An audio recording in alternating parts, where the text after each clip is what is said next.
For those of you who are starting this listen without any idea of who I am, let me try and give you a bit of an overview.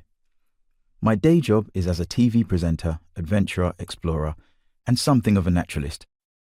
Over the past 10 or so years, not only have I been fortunate enough to travel the world, seen some truly amazing things in the process, but along the way, I've been named Choice FM's Role Model of the Year, become a Fellow of the Royal Geographical Society, been awarded the Freedom of the City of London, and been invited to Buckingham Palace for an audience with the Queen. I once even found myself abseiling down a sheer rock face in Iceland with Will Smith, but that's a story for another time.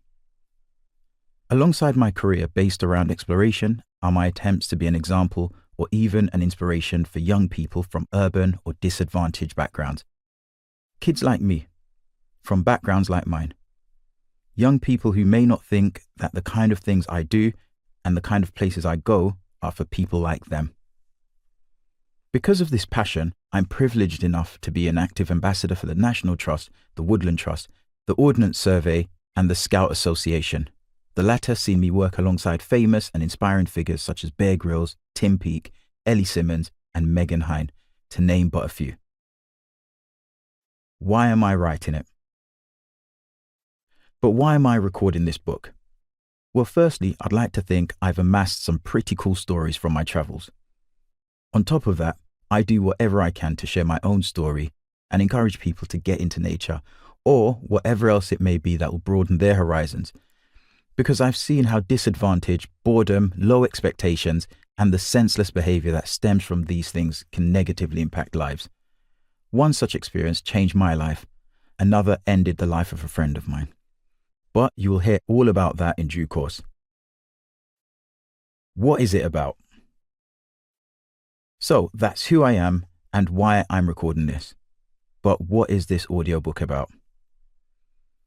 Its title is Exploring My Limits.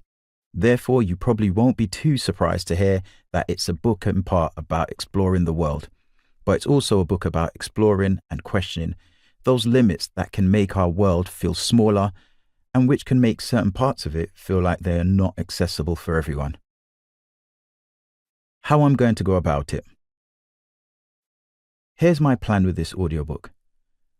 My path has been a bit unique, a bit different, and a bit unusual, and so I hope this audio original will have the same kind of bespoke feel to it. Its 4-part, 20-chapter format could maybe be best described as a hybrid. It's part adventure, part memoir, part force for change, and part conversations with those in the know. The first part covers my first ever taste of exploration, the mad goal that started me on my journey.